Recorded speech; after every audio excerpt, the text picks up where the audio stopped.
আসসালামু আলাইকুম। আশা করছি সবাই ভালো আছেন। যারা BMET immigration clearance card check করতে চাচ্ছেন, চেক হচ্ছে না। এর আগে আমার একটা ভিডিও ছিল, সেই ভিডিওর সিস্টেমটা চেঞ্জ হয়ে গেছে, ওয়েবসাইটটাও চেঞ্জ হয়ে গেছে, এই জন্য ওই সিস্টেমে চেক হচ্ছে না। তো আমি এখন যে সিস্টেম দেখাবো এটা সম্পূর্ণ নতুন সিস্টেম। এই সিস্টেমে আপনারা যদি চেক করেন তাহলে অবশ্যই চেক করতে পারবেন, একটুও ঝামেলা হবে না। তো চেক করার জন্য দেখুন, এই রেজিস্ট্রেশন আইডি এই নাম্বারটা লাগবে, আর আপনার পাসপোর্ট নাম্বারটা লাগবে, আর এই ইস্যু ডেট কিছু লাগবে না, আর আপনার জেলা লাগবে, ডিস্ট্রিক্ট কোনটা সেটা।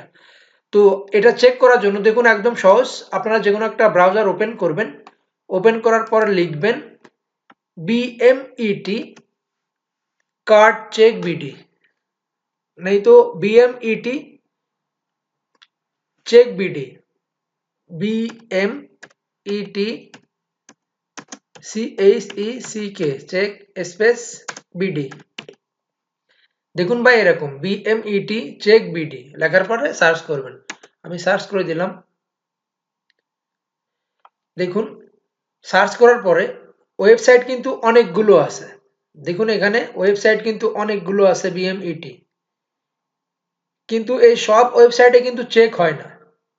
ঠিক আছে, তো আপনারা চেক করার জন্য প্রথমে যে ওয়েবসাইট দেখুন, এই লিঙ্কটা দেখুন, এই সার্চিং www.oldbmet.government.bt, এই এই সার্চিং বিএমইটি এটাতে চেক আপনারা ক্লিক করবেন। তো আমি এটাতে চেক করলাম, ক্লিক করলাম। ক্লিক করার পরে দেখুন ডাইরেক্ট এই পেজ আপনাকে নিয়ে আসবে। দেখুন এরকম পেজ, মোবাইলে করতে আলাদা থাকতে পারে, আপনারা ডেস্কটপ সাইট করবেন। এখানে করার পরে এখানে জব ক্যাটাগরি আছে, এটা অল, এটাতে কিছু করা লাগবে না। ডিস্ট্রিক্ট, এখানে আপনার যে ডিস্ট্রিক্টটা সেই ডিস্ট্রিক্ট দিয়ে দেবেন। আমি চেক করব এটা নড়াইল ডিস্ট্রিক্টের, তো আমি এখানে ডিস্ট্রিক্ট দিয়ে দিচ্ছি।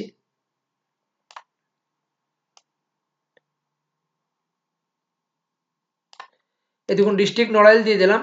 আর সেক্স, মেয়ে না ছেলে, তো এইখানে মেয়ে হলে ফিমেল দিবেন, ছেলে হলে মেল। তো আমি এখানে মেল করলাম যেহেতু ছেলে।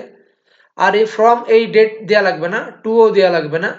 রেজিস্ট্রেশন আইডি, এই রেজিস্ট্রেশন আইডি দিবেন আপনারা।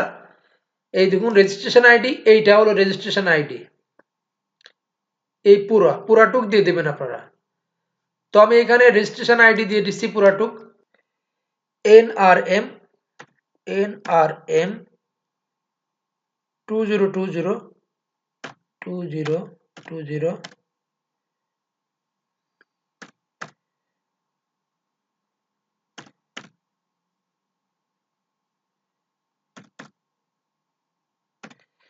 দেখুন আমি এইটা রেজিস্ট্রেশন আইডি এটা দিয়ে দিলাম। দেওয়ার পরে এখানে পাসপোর্ট আইডি, আপনারা যদি যে কোনো একটা রেজিস্ট্রেশন আইডি দিলেও হবে, পাসপোর্ট আইডি দিলেও চেক হবে। তো এখানে পাসপোর্ট দিলে পাসপোর্ট ক্লিক করতে হবে যে কোনো একটা। আর এইটা আপনি যদি দেখুন একটা যদি পাসপোর্ট দেন তাহলে পাসপোর্টে আপনার চেক হবে, আর আপনার যদি রেজিস্ট্রেশন আইডি দেন সেটা দিলেও চেক হবে। তো আমি রেজিস্ট্রেশন আইডি দিলাম, আর কিছু করলাম না। দেখুন এখানে জব ক্যাটাগরি অলই থাকবে। এখানে ডিস্ট্রিক্ট আপনার ডিস্ট্রিক্ট দিয়ে দিবেন, আর সেক্স মেল না ফিমেল সেটা দিয়ে দিবেন। ফর্মের এখানে কিছু দেওয়ার দরকার নেই, ট্যুর এখানে কিছু দেওয়ার দরকার নেই, শুধু রেজিস্ট্রেশন আইডি অথবা পাসপোর্ট আইডি দিলেই হচ্ছে। দেওয়ার পরে এখানে ক্লিক করবেন, দেখুন ফাইন্ড, এই ফাইন্ড লেখা এখানে ক্লিক করবেন। আমি ক্লিক করলাম, দেখুন এখানে চলে আসবে। এখন এটা হলে দেখুন এখনই চলে আসবে, এটা ঘুরছে দেখুন, এটা পুরো ফাইল হয়ে আসবে। দেখুন সবকিছু এখানে আইডিটা এখানে দেখাচ্ছে। এই দেখুন এখন চলে আসছে। এটা নেটওয়ার্ক স্লো, এই জন্য একটু লেট হলো আসতে। এই দেখুন পুরোটা চলে আসছে এখন।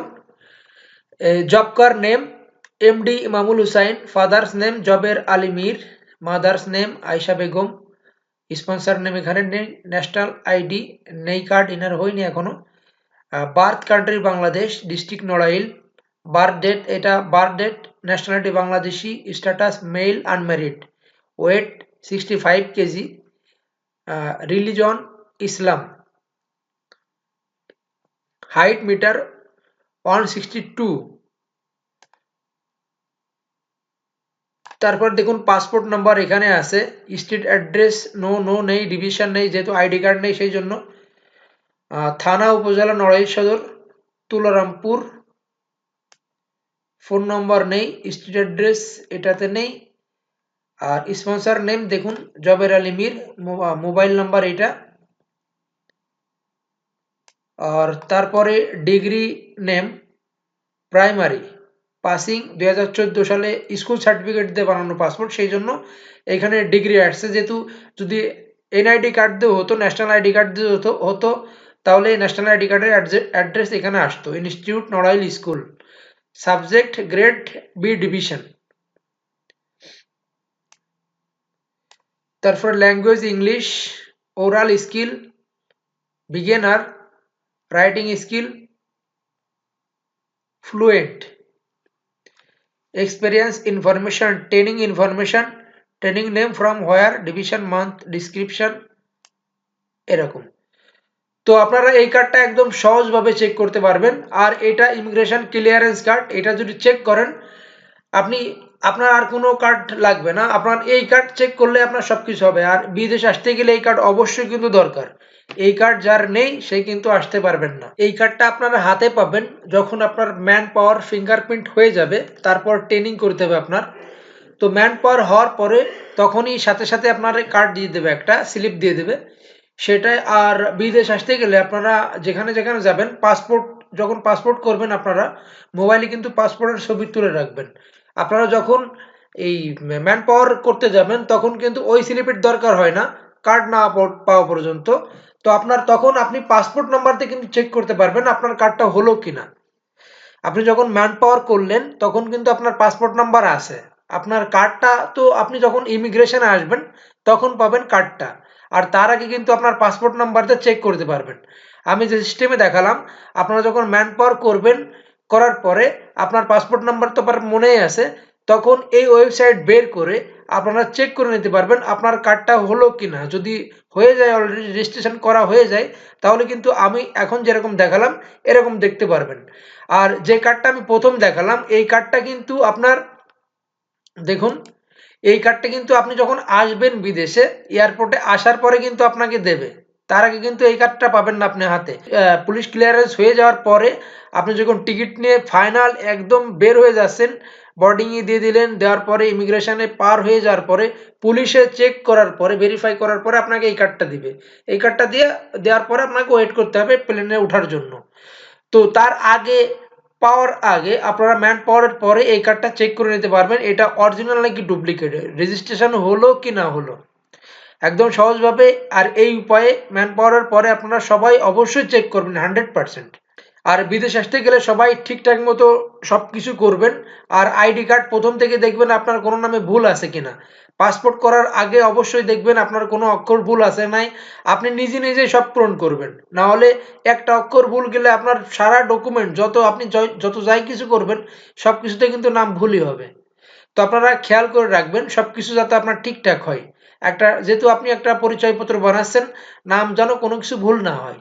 তো সবাই ঠিকঠাক মতো করবেন। ভালো থাকবেন। আল্লাহ হাফেজ।